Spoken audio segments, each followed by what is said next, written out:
안녕하세요 여러분, 이브이스크입니다. 제가 이번에 좀 드릴 말씀은, 얼마 전에 미국에서 FOMC 연준 회의 이후에 금리 인상을 단행을 했죠. 자이언트 스텝 0.75%를 올렸습니다. 자, 이런 걸로 인해서 제가 지난번에 말씀드렸던 걸 잠깐 정리를 시켜드리면은, 부동산이 폭락을 할 겁니다. 일단 부동산이 금리 인상으로 해서 이제는 확실히 기존에 이제 설마 했던, 그러니까 대부분의 사람들이 한 70% 매수 대기 예정자의 70% 80%는 당연히 금리 인상을 계속 할 것이고 앞으로 떨어질 것이라고 예상했으나, 나머지 한 10에서 20% 정도의 사람들이 그래도 혹시나 모를까 하는 생각에 아마 금리 인상의 어떤 신호를 기다렸을 거라고 생각이 돼요. 근데 이제 금리 인상이 대폭 인상하는 걸로 결정이 났고, 자이언트 스텝을 하고, 그리고 이후에도 계속 자이언트 스텝을 하면서 금리 인상의 목표치를 더 상향 조정했다는 거는 앞으로는 계속 떨어질 거라는 거를 확신하게 만들었거든요. 그리고 앞으로는 이제 이자가 계속 오르고, 올해 주담대나 이런 것들이 뭐 제가 볼 때는 올해 연말에 한 10%, 주담대 10%, 주담대 금리 10% 가고, 내년 상반기에는 13%까지 갈 거예요. 그래서 환율은 계속 오르고, 실물 자산 가치는 하락하는 현상이 발생을 하게 될 겁니다. 원화 가치가 쓰레기가 되는 거죠. 왜냐면은 이거를 방지하기 위해서 한국은행에서 이 금리를 인상을 시켜서 계속적으로 이제 환율 방어, 그리고 그 외자 이탈 방지를 위해서 계속적으로 금리 인상을 해야 되는데, 금리 인상을 하지 않고 자꾸 소극적인 모습을 보이고, 또 앞으로의 어떤 기조가, 제가 볼 때 지난번에 말씀드렸던 게 이제 빅스텝 뭐 이렇게 해가지고 한 0.5% 정도만 또 올리고 금리 차가 좀 벌어져 있는 상황을 계속 수수방관할 것이다라고 드렸던 바가 있어요. 왜냐면은 뭐 가계부채라든지 B2 연끌 어떤 대출자들의 어떤 부담 때문에 그런 사람들의 어떤 원성과 그런 사람들이 파산하고 이런 거에 두려워서 이제 그렇게 안 했던 부분이 있었는데, 이제 그렇게 되면은 반작용으로 나머지 한 70% 80%의 사람들이, 그러니까 연끌하지도 않고 빚도 없고 대출도 받지 않았던 사람들이 피해를 보게 돼요. 왜냐면 물가가 안정이 안 되기 때문이죠. 물가는 계속 오를 거예요. 앞으로 보세요. 미국 금리 이상으로 금리 방어, 외화 유출 방어를 하지 않으면은, 금리를 높이지 않으면은, 미국 이상으로 높이지 않으면은 계속 미국 뒷국민에 따라가다가 허덕허덕 될 거예요. 허덕허덕 되면서 원화 가치는 원화 가치대로 팽당하고, 그죠? 물가는 물가대로 못 잡고, 그리고 수출은 수출대로 안 되고, 그런 어떤 기업 경영도 어려워지고, 외화도 못 벌어들이는 상황이 계속 이제 앞으로 되풀이 돼서 반복이 될 거예요. 제가 지난번에 말씀드렸잖아요. 기업들이요, 재고가 쌓이고 있어요. 엄청 많이 쌓이고 있어요. 지금 역대 최고로 쌓이고 있는데, 그게 왜 그러냐면은 그만큼 재고가 회전이 안 되고 수요가 감소했기 때문에 팔리질 않는 거예요. 그러니까 내가 달러를 주고 이 수입 원자재를 사와서 중간재를 만들어 가지고 우리나라가 밖으로 해외로 수출을 하는 시스템이잖아요. 그러고 그걸로 먹고 사는 나라잖아요. 우리 기름 한 방울 나옵니까? 우리나라가 기름 한 방울도 안 나오는 상황에서 그런 식으로 외화를 벌어들였던 나라라고요. 근데 그렇게 수입 자재 이제 해가지고 만들어 가지고, 또 이제 그나마 이제 그 달러에다가 이제 지불하고 사서 만들어가지고 이제 수출해가지고 그거를 팔아가지고 수입을 받은 다음에 그걸로 또 이제 세금 내고 직원들 월급 주고 뭐 기업들 뭐 투자나 뭐 이런 것도 하고 뭐 그래야 되는데, 살림을, 그게 안 되는 거예요. 왜?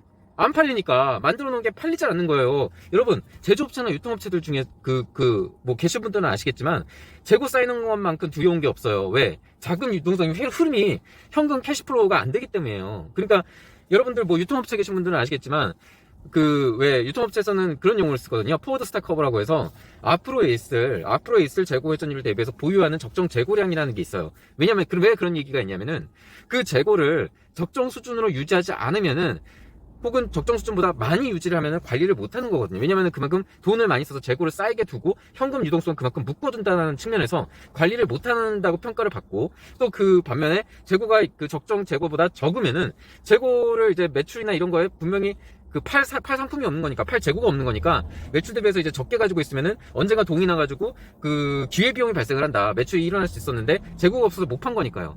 그런 기회비용이 발생하기 때문에 이 그러니까 포워드 스탁 커버에서 미래를 예측해서 적정한 재고를 갖고 있는 것이 굉장히 중요하거든요. 그거는 비단 유통업체와 제조업체뿐만이 아니라 모든 어떤 뭐 자영업 자까지 해서 모든 어떤 재고, 뭐 신선도를 유지하고 뭐 고기를 팔더라도 고기에 신선 적정 재고가 있을 거 아닙니까? 그거 가지고 있으면 또 신선 같은 경우에는 또 폐기해야 되잖아요. 버려야 되잖아요. 그거 못 팔잖아요. 그런 거랑 마찬가지예요.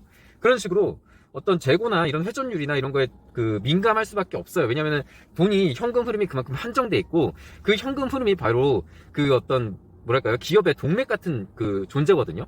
그러니까 그런 동맥이 흐름이 막혀버리면은 피가 돌지를 않아서 죽는 거예요. 기업으로는 망하고 기업이 죽어버리는 겁니다. 그런 식으로 해서 지금 그런 동맥경화의 어떤 증세가, 저는 사실 지금 재고가 지금 쌓이고 있는 상황이 사실은 동맥경화라고 보고 있거든요. 그러니까 피에 있어서 이제 자꾸 이제 불순물들이 피를 이제 계속 막고 있는 거예요. 계속 막고 흐름이 잘 안 돼. 현금이 막 이렇게 피처럼 막 흘러야 되는데 이 피처럼 흘러야 되는 현금이 자꾸 재고나 이런 그 쌓이고서 이 피가 막혀버리는 그 현상이 일어나는 거예요. 그러다 보니까 피를 빨리 보내야 되니까 압력이 높아지고 무리를 하게 되고, 그러니까 기업도 마찬가지예요. 이거를 팔기 위해서 어떻게든 무리를 하고 출혈을 하고 그 왜 고혈압이라는 게 있지 않습니까? 피를 빨리 보내야지 되는 거. 그래서 그런 식으로 어떤 무리를 하게 되면은 이제 기업한테는 안 좋아지고 결과적으로는 일찍 죽게 되는 뭐 그런 상황이 발생을 하는 거예요. 그래서 지금 재고도 쌓이고 수요도 감소하고, 그리고 이제 달러를 못 벌어들이니까 그쵸, 환율이 또 더 오르겠죠. 왜냐면은 달러를 벌어들여서 우리나라에 달러를 유입시키고 해야 되는데, 그 달러를 받아야 되는데 그 달러를 결제만 해서 내보내기만 하지 해외로 들어오진 않는 거예요. 특히나 이게 수출로 먹고 사는 나라는 타격이 엄청날 수밖에 없어요. 그래서 그거를 회전이 안 되니까 계속적으로 이제 장사도 안 되고 악순환이 반복이 되니까 우리나라 경제 성장률이 계속적으로 지금 낮게 보고 있는 거잖아요. 지금 낮게 지금 계속적으로 추정치를 보고 있어요. 심상치가 않아요. 그리고 사실 그쵸, 이런 어떤 수요나 감소되는 시기에는 정말 내실을 다지고 또 좀 고통의 시간은 필수 불가결하는 거거든요. 어쩔 수 없어요. 고통스러울 때 할 때는 고통스럽고, 또 다음에 이제 그거를 딛고 일어날 때는 딛고 일어날 수 있게 고통의 시간도 가져야 되는 법이에요. 근데 지금 과도하게 파팅을 해놓고 고통의 시간을 실어서 계속적으로 숙취에 취해 있는 그런 상황이거든요. 지금 빨리 어떻게든 암덩어리를 제거하고, 그리고 암덩어리 수술이나 이런 시간이 좀 길고 고통스럽더라도 암덩어리 제거하고 가계부채 도려내고, 법을 도려내고, B2 영끌 도려내고, 이러면서 덩달아 모럴 해저드까지 모두 도려내서 이 사회 곳곳에 이제 자라고 번식하고 있던 이 암덩어리들, 무사 안일주의야 무사 태평주의, 놀고 먹으려는 주의, 투기, 남의 돈 뺏고 사기, 이런 것들 모두 뿌리 뽑아야 돼요. 그러기 위해 미국이 도와주고 있잖아요. 미국이 금리 인상을 시켜서 명분을 만들어줬잖아요. 그러니까 욕은 자기가 먹겠다 이렇게 해주고 있잖아요.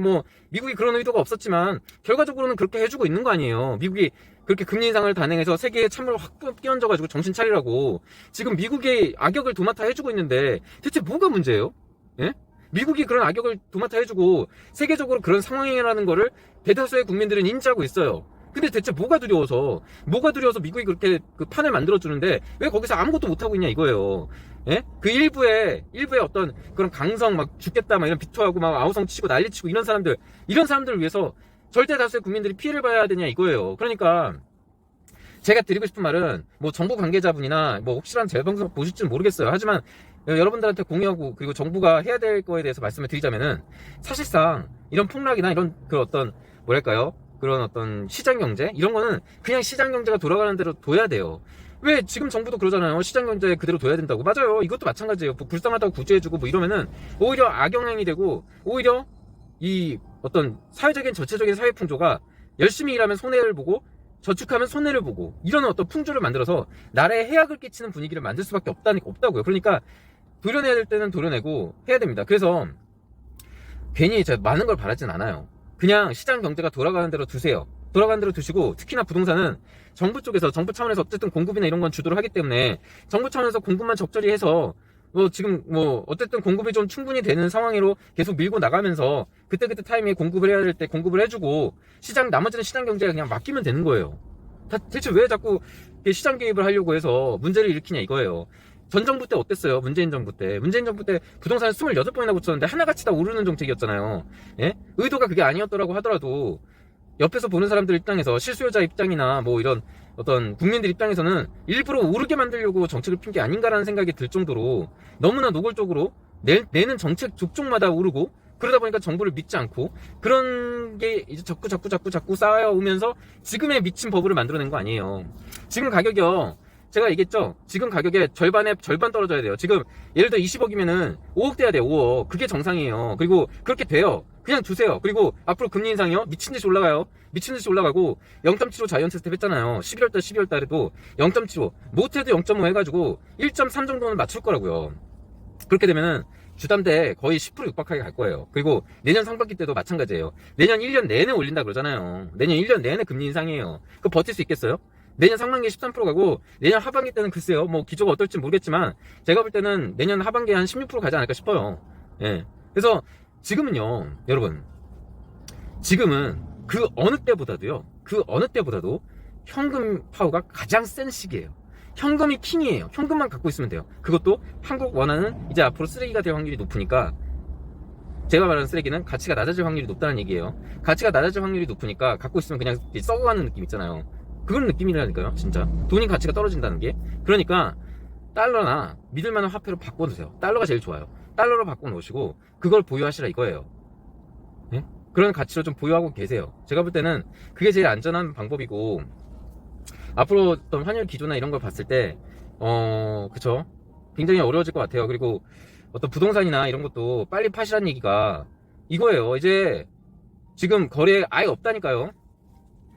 이제는 진짜 우리 예전에 개포동 아파트 갑자기 30억 갖고 막 호가 있다가 10억 뚝 떨어지고 거래되고 그런 거 있잖아요. 그런 거 실거래예요. 그게 실거래라니까요. 적당히 핑계 대가지고 만들어놨지만 실질적으로 파는 실거래가가 그거고 시세가 그거란 얘기예요. 실제 그거 아니면 아무도 안 산다는 얘기예요. 그리고 이제 보세요. 금리 계속 오르고 이제 금리 팍팍 내고 막 그거에 막 쓰러져 가는 사람들 이제 엄청 튀어나옵니다. 특히나 이제 돈 많고 뭐 기업가들, 뭐 중소기업자들, 뭐 직원들 월급 주고 월급 밀려가지고 못 주는 상황, 경기 침체가 이제 오고 있잖아요. 그러면은 그런 경기 침체 속에서 과연 부동산만 건재할까요? 생각을 해보세요. 내가 중소기업 사장이에요. 내가 중소기업 사장인데 재고가 쌓이고 있어. 안 팔려. 만들어놨는데 예전에 팔렸는데 지금은 안 팔려서 자꾸 이제 적자만 계속 나고 대출 막 끌어다 쓰고 하면은 금리 때문에 아주 진짜 죽을 맛이야. 그럼 어떻게 해야 되겠어요? 직원들 월급 안 줄 수는 없잖아요. 빨리 팔아야 될 거 아니에요. 집이라도 부동산이라도 팔아서 정리하지 않겠어요? 부동산이라도 팔아서 마저 밀렸던 직원들 월급 주고 그리고 나서 폐업을 하든가 할 거 아니에요. 안 그래요? 직원들 월급 어떻게 할 거예요? 그거 안 주면은 큰일 나요. 맞잖아요. 부동산이라도 팔아야 될 거 아니에요. 근데 부동산이 호가로 예를 들어서 개포동 아파트가 30억에 계속 내놨는데 안 팔려. 그럼 28억 내려. 안 팔려. 26억, 24억, 23억, 22억. 계속 안 팔린다니까요? 그렇게 안 팔리면은 그만큼 아무도 안 쳐다본다는 얘기야, 그 가격에. 그러면 인정을 해야 돼요, 빨리. 빨리 그런 가격이 내 아파트가 그 가격에 인정 못 받는구나라는 거를 빨리 인지하시고 빨리 파셔야 된다니까요. 그래서 팔아가지고 그걸로라도 지금 월급 줘야 될 거 아니에요. 그리고 그렇게 팔아가지고 나중에는 그 잠깐 하고 다시 오를 것 같아요. 안 올라요. 그 판 사람들이 그 기업 그 직원들 월급 주려고 판 사람이 승전하니까요. 왜냐면은 앞으로 계속 떨어질 수밖에 없기 때문이에요. 그거 15억 된 거 있죠? 그거 조금씩 하면 10억 된다니까요. 예? 5억 날아가는 거예요, 여러분들. 앉아서 서로 여러분들 이웃끼리 몇 명 되지 않는 그런 어떤 담합하는 사람들끼리 아파트 가격 담합 유지하자고 먼저 파는 배신자 색출한다고 뭐 그런 뻘짓거리 하잖아요. 시장 경제에서 여기가 공산주의도 아니고, 공산주의도 사실은 여기저기서 팔아요. 각각의 사정이 다 틀린 거 아니에요. 예? 그렇잖아요. 그게 뭐냐? 그럼 결론적으로 뭐냐? 그만한 가치를 인정해주는 수요 대기자들이 있어야 그 가격에 팔린다는 거예요. 여러분들 집 가진 여러분들이 그 가격을 결정하는 사람들이 아니라니까요. 그거를 사주는 사람들이 가격을 결정하는 거예요. 그걸 사주는 사람들이 그만큼 많이 있고 그 많은 사람들이 그 가격을 인정하고 있다면은 그게 수요자인 것들이지, 그 많은 사람들이 그 가격이 터무니없다고 보는데 그 공급자들이 그 가격에 판다고 그게 팔리겠어요? 그게 가격이에요? 아니에요. 그거는 그냥 희망회로, 희망 고문일 뿐이에요. 예? 희망 고문. 절대로 안 팔려요, 그거. 수요자들이 인정하는 가격이어야 팔리고 또 그만한 수요자가 있어야 팔린다니까요. 여러분들 제가 그래서 눈에 얘기했잖아요. 지금 인구 감소요. 2050년 되면은 여러분들한테 40대 50대 돼서 나중에 은퇴하거나 일 못할 때, 예? 70대 80대 될 때 그때 팔아가지고 뭐 노대비한다는 생각 버리시라니까요. 그 가격에 절대 안 팔려요. 지금도 이 모양인데 팔리겠어요? 예? 그 가격 오르겠냐고요. 수요자들, 제가 얘기했잖아요. 공급자가 정하는 게 가격이 아니에요, 여러분. 수요자들이 그 가격을 정하는 거예요. 수요자들이 얼마만큼 많이 그거를, 그 매물을 원하냐, 그 집을 원하냐, 예? 얼마나 많은 사람들이, 그리고 그 가격이 합리적이냐, 합당하냐, 우리 전체 인구 구조와 인구 규모와 그리고 전 세계적으로 비교했을 때 그 가격에 합당할 정도로 그 집이 매력이 있느냐라는 거예요. 예? 집은 많아요, 여러분. 지금 뭐 집 없다, 뭐 지금이냐, 뭐 모르죠. 전혀 모를 거예요. 뭐 피부로 와닿지도 않으니까. 근데 조금 지나보세요. 조금 지나보시면요, 아주 그냥 곡소리 날 거예요. 지금 집이요 엄청 남아돌 겁니다. 진짜 엄청 남아돌아요. 여러분들 아파트 만약에 들어가 살잖아요. 그러면 이웃에 막 빈집이 엄청 많을 거예요. 그만큼 수요자가 없고 1인 가구들도 늘어나고 혼자 사는 사람도 늘어나고 집 안 사고, 그죠? 그 돈으로 빚 안 지고 차라리 편하게 지내고. 지금 같은 시대 보세요. 젊은 세대들이 뭘 보겠어요? 집 안 사는 사람들 특히 얼마나 마음이 편하겠냐고. 지금 이자 오른다 막 난리 나고 막 곡소리 나고 막 패닉 소리 나고 막 한 달에 막 몇백씩 오르고 이자가 1, 200씩 막 300씩 막 한 달에 내야 될 이자가 막 폭폭폭 늘어나고 막 지금 팔리지도 않고 거래 절벽이고. 딱 이런 상황에서 집 안 사고 욜로 라이프 즐기고 있으면서, 예? 혹은 집 안 사고 구매 대기 여정이었는데 내가 안 샀던 사람, 패닉 세잉에 패닉 어떤 그런 바잉, 패닉바잉, 아파트 패닉바잉 시기에 유혹에 당하지 않고 악마의 유혹을 그쵸? 이거 악마의 유혹이에요. 악마의 유혹. 진짜 악마의 유혹이었어요. 그렇지 않아요? 지금 생각해보시면은 진짜 분명한 악마의 유혹 아니었어요 그거? 악마의 유혹을 버텼던 사람들이 이제는 다 부처님이 됐어. 전혀 안 급해. 하나도 안 급해. 하나도 안 급하고 그냥 이게 멀뚱히 그냥 그리고 얼마나 떨어지나 보자. 이게 딱 이런 모습이 돼버린 거예요. 그러니까 아무도 안 사는 거예요. 지금 사면 바보예요 바보. 지금 사면은 진짜 10억 그냥 앉아서 날리는 사람들이라니까요. 정말 지금 솔직히 불리할 게 하나도 없어요. 구매 애정자나 나중에 구매하실 의향이 있으신 분들은 진짜 하나도 불리할 게 없어. 시간은 바로 여러분들 편이에요. 시간은 명심하세요. 시간은 여러분들 편이에요. 최소한 제가 볼 때는 글쎄요, 최소한이 아닐 것 같은데 최소한 여러분들 10년 동안은 여러분들 편이에요. 시간은 계속 그 이후에도 계속 될 거예요. 그 이후에도. 다만 시간 가치와 뭐 내가 어떤 누릴 수 있는 행복의 가치, 뭐 내 집을 가지고 있다는 어떤 그런 행복 지수, 뭐 이런 걸 감안했다면은 그래도 합리적인 가격의 기준이 제가 말씀드렸잖아요. 그 기준이 뭐라고 했죠? 잠실 아파트 기준으로 얘기했죠. 잠실 아파트 20평대 얼마라고 얘기했죠? 5에서 6억. 자, 30평대 얼마라고 했죠? 7에서 8억. 딱 이 정도. 딱 이 정도 레벨을 보시고 내가 사고 싶은 아파트가 지금 적정한 가격인지 궁금하시잖아요. 그러면 잠실 아파트 보세요. 예. 굳이 잠실을 사지 않아도 딱 그 아파트 가격 기준을 보서 아, 이 가격이 아직도 더 위에 있네. 이 가격 더 위에 형성이 되어 있구나. 아직 거품이다. 아직 거품이 덜 거쳤다. 좀 더 기다리면 되겠다라고 또 하고 마음 편하게 기다리시면 돼요. 말 그대로 우리는 급할 게 하나도 없잖아요. 급할 게 없어요. 돈만 차곡차곡 모아놓고요. 지금 월세 있잖아요. 월세 지금 여러분들 생각해보세요. 월세 대란이요? 웃기는 소리 하지 말라 그래요. 전세 대란 없었죠. 전세 대란 있다고 난리 쳤죠. 예, 그거 다 누가 했어? 다 집 있고, 막 투기꾼들 부추기고, 막 부동산들, 업자들 막 앞세우고, 담합하고, 뭐 난리 나가지고, 전세 뭐 가격 안 내리게 하려고 막 엄청 버티고 했잖아요. 그래서 전세 대란 실제 났어요? 이 실수요자들이 결정하는 거예요. 그거는 거짓말로 만들 수가 없는 거예요. 전세 대란 났냐고요? 예? 있었어요? 전세 대란? 어디 있어요? 갖고 와봐요. 월세 대란 있었어요? 월세 대란이 뭐, 수요는 늘어났는데 그만큼 공급도 많아요. 널렸어요. 여러분, 월세도 가격 경쟁을 하게 될 수밖에 없어요. 여러분, 월세도 가격 경쟁에서 비싸게 터무니없이 부르는 사람들은 집에 안 들어가. 왜? 수요자가 그만큼 없어요. 집이 남아 돈다니까요. 그런 현상의 일환이에요 이게. 월세 비싸게 불러가지고 비싸게 받고 싶으면 그렇게 내놓으라고 하세요. 누가 거기 들어가나? 예? 그거 월세 안 주겠다는 소리예요. 그거는 월세 안 내놓겠다는 소리예요. 그거는 그러니까 자기가 하고 싶어도 그렇게 못하는 거예요. 그거 왜냐면은 공급과 수요의 원칙에 따라서 따라갈 수밖에 없어요. 지금 집은 남아 돌아요. 왜? 지금요, 집도 이미 너무 많이 샀을 뿐더러 수요가, 우리 주택 공급 지수 100 이미 넘은 지 오래고, 그리고 수요가 공급을 못 따라가고, 그리고 그러니까 공급이 많다는 얘기가 아니고 공급이 그만큼, 그러니까 수요가 그만큼 줄어들고 있기 때문이에요. 공급은 공급대로 하고 있는데 그냥 그대로 가고 제가 이렇게 가고 있는 것 뿐이에요. 근데 이미 주택 공급 지수 100도 넘었고 부족하진 않아요. 집이 부족한 게 아니에요. 근데 인구가 줄고 있다니까요, 여러분. 이제 인구가 죽는 사람이 더 많다는 거예요. 태어나는 사람보다. 그러면은 수요가 끊임없이 있겠습니까? 수요가 없어요. 사람이 없는데 뭘. 사람이 없다니까요? 그 콘크리트에 뭐 곤충들, 뭐 벌레들 살라고 하실 거예요? 강아지들 거기다 풀어놓으실 거예요? 걔네들 살고 3, 4억씩 깔고 한 게 강아지들? 애완동물들? 사람이 없다니까요. 사람이 이제 사람이 없어요. 진짜로 인구 감소 때문에 여러분들 피부로 이제 느낄 거예요. 들어갈 사람이 없습니다. 그래서 제가 얘기한 거예요. 부동산 더 이상 자산 증식의 생각 버리시라고. 더 이상 부동산 수요 감소 때문에 살 사람도 없고 들어갈 사람도 없고 여러분들 집을 사줄 사람이 부족해져요. 자, 여러분들 집을 사줄 사람이 부족해지고, 특히나 지금 뭐 50대 40대 뭐 이렇게 영끌해가지고 많이 샀잖아요. 자, 그분들 20년 30년 뒤에 집 팔고 뭐 자산 증식의 어떤 생각을 갖고 있었을 거 아니에요. 근데 20년 30년 뒤가 아니라 당장 10년 뒤에도 문제예요. 예? 그만큼 사줄 사람이 있을 것 같아요? 없다니까요. 여러분들 집만 사요? 여러분들만 집 있어요? 옆에 이웃의 전 지역에 전국구에 집은 엄청나다니까요. 예? 집은 엄청나요. 여러분들 집만 집이 아니에요. 그리고 어떻게 보면 헌집인데 새로 짓는 아파트는 없어요. 그런 거랑 똑같은 거예요. 이제 지금 서울 미분양 속출하죠. 여러분들 보세요. 이거 단순히 지금 금리 인상 때문에 그러는 거 아니에요. 이제 앞으로 계속적으로 이건 시작이지. 금리 인상은 어떤 계기를 만든 거지. 앞으로는 그렇게 미분양 나오고, 앞으로는 진짜 집 안 팔리고 집을 내놓는 거는 50집 나와 있는데 집 보러 오는 사람들은 한두 명밖에 안 되고 그렇다니까요. 이제 여러분들 집을 그때 돼서 사줄 사람이 부족해지면요, 여러분들 가격을 낮출 수밖에 없어요. 현금화 시키려면은. 아니면은 제가 얘기했잖아요. 그래서 내가 거기에 뼈를 묻을 생각을 하고 들어가셔야 된다니까요. 지금 팔려면 지금 팔아야 되고, 지금 왜냐면 인생에서 여러분들 삶에서 가장 비쌀 시기니까 팔려면 지금 팔아요. 팔려면은. 근데 아니면은 평생 사세요. 그냥 거기서 평생 사세요. 진짜로. 진짜로 30년, 40년 내가 거기서 뼈를 묻겠다는 생각으로 사세요. 그리고 뭐 노후 대비 자금은 따로 알아서 만드시던가. 예? 그렇게 해서 해야 돼요. 지금 선택이에요, 여러분들. 지금 집 가지고 계신 분들 있죠? 50대, 뭐 60대, 뭐 영끌을 하셨던 비투를 하셨던 그분들은 뭐 나중 죽을 때까지 그냥 빚을 갚는 거고, 뭐 지금 안 파시고 버티실 분, 빚 없는 분들은 그냥 죽을 때까지 거기서 뼈를 묻고 사시는 거고.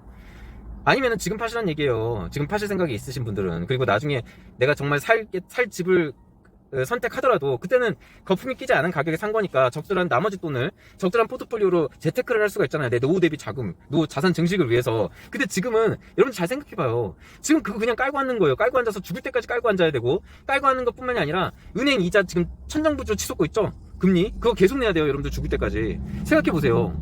어느 게 낫겠어요? 어느 게 낫겠냐고요. 조금만 더 미래를 보면 다 답이 나오는데 왜 그런 막연하게 그런 두려움만 안고 하루하루를 살아가시냐 이거예요. 예?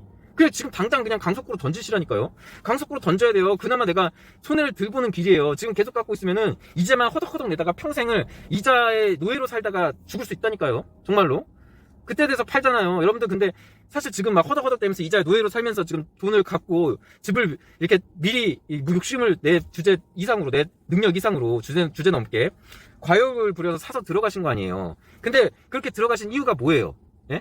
여러분들 왜 그렇게 무리하게 돈도 없는데 들어가서 은행 빚 껴가지고 샀어요? 왜 그랬어요? 자산 증식에 욕심이 있었던 거 아닙니까? 솔직히. 물론 안정을 찾고 가정을 위해서도 있겠지만 자산 증식하려고 들어간 거 아니냐고요. 그 자산 증식 생각 없었어요? 자산 증식 생각 없이 그냥 빚의 노예로 살 생각을 했다고요? 바보 아니잖아요. 안 그래요? 자산 증식 때문에 그런 거 아니에요. 나중에 내가 20년 뒤 아이들 자식을 다 키워가지고 20년 뒤 뭐 30년 뒤에 나중에 그거를 팔더라도 돈이 어느 정도 내가 그동안 이자에 허덕이면서 돈을 뭐 힘들게 해서 빚을 갚던 그런 가치 이상의 것. 그죠? 최소한 2배 이상. 안 그래요? 그거 이상의 가치를, 왜냐면은 이제 집이 오른다는 맹신이 있으니까 가능한 일이잖아요, 이게. 근데 아니라니까, 이제 그거 아니에요. 그거 안 돼요. 자산증식 안 된다고요. 자산증식 안 되는데 그렇게 이자의 노예로 평생을 사실 거예요? 인생을 저당 잡혀 가면서까지 그렇게 평생의 이자의 노예로 사실 수 있으시냐고요. 그런 선택을 하시냐고요. 그런 선택을 본인의 인생을 위해서 그렇게 하실 수 있어요? 빚의 노예로, 이자의 노예로? 자산증식도 안 되는데? 아직도 자산증식이 될 거라는 믿음을 갖고 계세요? 여러분들 지금 예를 들어 50대라고 칠게요. 이제 최소한 30년 이상은 사실 거 아니에요. 요즘 100세 시대고 장수하니까. 그죠? 그럼 30년 뒤에 여러분들 80세예요. 자, 80세면은 70대면 모르지만 80대는 정말 일하기 힘들겠죠? 그죠? 그럼 은퇴하셔야겠죠? 근데 80대도 그래도 최소한 20년은 사실 거 아니에요. 10년, 20년씩은 사실 거 아니에요. 근데 그동안 자산증식 뭘로 하실 거예요? 돈 들어오는 수입이 없는데? 그죠? 최소한 그리고 25년 정도는 여러분들 50대라고 했죠, 아까. 25년 정도는 그 대출 낀 걸 갚았던 거 아니에요. 그거 외에도 수입이 지금 그만큼 되세요? 한 연봉 한 2억 되세요? 그런 사람 얼마나 되겠어요? 그런 사람 별로 없어요. 그래서 제가 얘기하는 거예요. 죽을 때까지 거기 사실 생각이 아니면은 지금 빨리 파셔라. 근데 죽을 때까지 사실 생각이면은 거기 사셔라. 빚 없이 사시는 분들은 그냥 사시고 죽을 때까지 사시면 되고, 그러니까 죽을 때까지 사실 생각 하시는 분들 중에서는 빚 있는 분과 빚 없는 분 두 가지 부류가 있겠죠. 빚 없는 분은 뭐 거기서 죽을 때까지 본인 의사대로 사시면 돼요. 자, 빚 있는 분들은 빚을 갚아가면서까지 그 25년, 20년 이렇게 갚아가면서까지 인생을 저당 잡히고 20년 뒤에 어떻게 하실 거예요? 20년 뒤에도 그냥 그렇게 인생 저당 잡힌 채로 그냥 사는 게 여러분의 남은 인생의 그런 행복한 삶인가요? 잘 생각해 보시라니까. 여러분의 삶은 여러분의 알아서 사시는 거예요. 뭐 제가 간섭할 일은 아니지만 생각해 볼 필요는 충분히 있다라는 거예요. 아니, 이건 정말 중요한 일이죠. 어떻게 보면. 그렇게 빚의 노예로 앞으로 이자는 계속 올라요, 여러분. 미국 금리가 그 물가 상승 목표치가 2%잖아요. 지금 8.3%예요. 올리려면은 무리하게 올리진 않더라도 자이언트급 이상으로 계속 올릴 수밖에 없어요, 여러분. 0.75 올리잖아요. 우리 옛날에 어땠어요? 한국에 금리 인상할 때 0.75 막 예를 들어서 미국에서 올리면 이러고 막 우리는 막 1.25, 1.5 올려야 된다고 난리 쳤잖아요. 외화를 먼저 선제적으로 외화 유출을 방어하기 위해서 그랬단 말이에요. 근데 어느 순간 막 이렇게 되면서 정말 이렇게 막 허덕허덕 그냥 뒷공무니만 보고 이제 쫓아가는 거예요. 그죠? 그것도 쫓아가지 못해 한참 떨어져 있어. 점점 그 차는 선도와 이제 달리기라는데 점점 벌어지는 거야. 뒤처지는 거야. 낙오되는 거야. 그러면요, 자꾸 경제 성장률 우리나라 꼬꾸라지고 있는 거 보이시죠? 우리나라 지금 계속 퇴보하고 있다는 생각 안 드세요? 삼성전자 지금 어떻게 되고 있어요? 지금 글로벌 경쟁에서 경쟁력 계속 잃어가고 있잖아요. 지금 재고 삼성전자요. 재고가 엄청나게 쌓이고 있어요. 제가 대표적으로 아까 재고 얘기했는데 대표적인 게 삼성전자예요. 삼성전자 지금 반도체 있잖아요. 중국에 수요가 수출하는 물량이 굉장히 많은데 중국이 조만간 그 원자재에서 중간재까지의 어떤 과정 단계 이것까지도 지금 마스터 한다니까요. 조만간 그거 얻어가면 1년 내로 그거 된다고요. 그거 되면은 삼성전자 중국 수출기 완전 막혀버리는 거예요. 그죠? 그러면은 매출 파이가 확 줄겠죠. 그죠? 엄청 줄 거예요. 진짜로. 우리나라에서 삼성전자 차지하는 비중이 얼마나 돼요? 엄청 크잖아요. 경제. 그러면은 우리나라 경제 타격이 없겠어요? 엄청 심해요. 그때 되면은.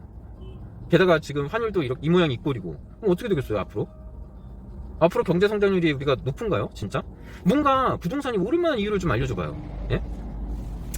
부동산이 어떻게 하면 오를 수 있죠? 지금 우리가 뭐 경제 성장률이 높은가요? 뭐 한 7%, 8% 돼요? 제가 얘기했잖아요. 그 정도 되는 나라 지금 베트남 뿐이에요. 그리고 베트남 왜 그런 줄 아세요? 국가 채무가, 국가 부채 리스크가 거의 없기 때문이에요, 지금. 예? 이건 다음 시간에 제가 좀 말씀드릴게요. 자, 그리고 인구가 많아요. 인구가 내수 시장에 돌아갈 만큼 많은가요? 지금 우리는 인구 5천만 명이죠. 그죠? 이 5천만 명으로는 절반에도 못 미치잖아요. 일본이 1억이잖아요. 일본 1억인데도 지금 제가 뭐랬어요? 롯본기 지금 부동산 가격이 얼마나 그랬죠? 롯본기 우리나라 강남이에요. 거기 얼마예요? 네? 우리나라 같은 평수랑 비교했을 때 10억도 안 되는데 호다해요. 10억이 안 된다니까요, 거기 아파트가. 멘션이. 우리 아파트 지금 얼마예요?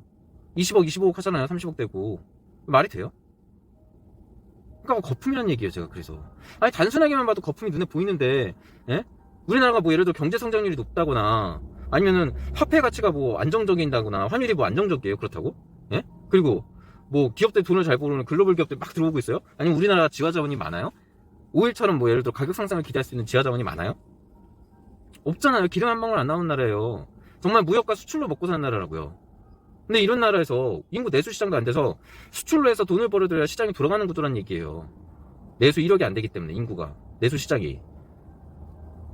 그런데 지금 뭘로 부동산이 오른다는 거예요? 대체 뭘로 부동산 가치가 오른다는 거예요? 대체 안 올라요, 여러분. 정말 제가 그러니까 왜냐면은 지금이 알아요. 과도기예요. 그 대전환기라는 거죠. 한마디로 여러분들이 기존에 생각했던 부동산이 맹신이고 부동산이 계속 올라왔다라고 한 거 그래요. 인정해요. 그래요. 여러 가지 뭐 과열이 됐든 오버가 됐든 비정상적인 시장이었던 간에 어쨌든 오른 건 사실이에요. 그동안 올라왔던 것도 사실이고. 근데 앞으로는 다른다니까. 앞으로는 완전히 다른 다른 시대가 될 거라니까요. 앞으로는요. 완전히 박살이 난다니까요, 부동산. 그만큼 우리가 부동산이 끝도 없이 맹신을 할 정도로 계속적으로 반복해서 올라왔기 때문에 이제는 박살이 날 차례예요. 왜? 앞으로 모든 지표가 그렇게 얘기하고 있어요. 인구 감소에다가 경제성장력 감퇴에다가 기업 경쟁력 약화, 국가 경쟁력 약화, 환율 하락, 그죠? 너무 많아요, 요소가. 너무 많아. 떨어질 요소가 너무 많아. 근데 왜 부동산이 오른다는 얘기죠? 말도 안 되는 얘기예요. 보세요, 이제. 내년 되고요, 내후년 되고, 내후년 되고, 아마 최소한 제가 볼 때 5년간 있죠? 계속 떨어질 거예요. 5년간 떨어지면 5년간. 그냥 2년, 3년도 아니고 5년간 떨어진다니까요, 계속. 그런데 제가 얘기했잖아요. 본인의 행복 지수와 여러 가지를 비교했을 때 본인이 꼭 집을 사야 된다라고 하면은 척도로 봐야 되는 게 그 아파트 가격이라고. 잠실 아파트 기준에서. 그 가격이라는 거예요, 그래서. 척도로. 20평대 5, 6억, 30평대 7, 8억. 딱 그 가격으로 본인 행복 지수랑 맞춰가지고 본인이 어쩔 수 없이 그 집을 얻는 게 좋다라면 그 정도 가격이 그나마 합리적인 것 같다라고 얘기한 거지. 거기에서 오를 거라는 얘기는 아니에요, 거기서. 예. 그래서 앞으로는 계속 떨어질 수밖에 없어요. 진짜로. 5년간은 계속 떨어져요. 왜냐면 너무 많은 버블이 비정상적으로 치솟았기 때문에 지금은요, 여러분, 현금 부자가 최고고 빚이 조금이라도 있으면은 빚을 갖고 있으면 있을수록 약자예요. 그거를 머릿속에 박아주세요. 현금이 가지고 있는 현금이 많으면 많을수록 부자예요. 그리고 가지고 있는 부채가 많으면 많을수록 약자예요. 이게 완전 이 고금리 시대는 철칙이에요. 그리고 고금리 시대는 앞으로 4, 5년은 계속 갈 거다. 물론 내후년에도 계속 이제 내후년 이후에는 기조가 좀 바뀔 수도 있으나 이 고금리 구조로 봤을 때는 현금을 가지고 있는 사람들이 부자고 부채를 조금이라도 갖고 있으면 약자예요. 부채가 많으면 많을수록 약자예요. 그리고 그쵸? 예, 부채를 뭐지? 현금 부자 있잖아요. 예? 그 얘기 또 누가 만들어낸 거예요? 내가 볼 땐 부동산 뭐 이쪽 무슨 카페 뭐 이런 데서 만들어낸 것 같은데 현금 부자라는 게 어딨어요? 예? 아니, 난 이해가 안 되는 게 부자면 부자지 현금 부자는 뭐예요? 예? 아니, 그냥 부자면 부자지 무슨 현금 부자야. 빚을 끼고도 부자처럼 보이면 그런 건가?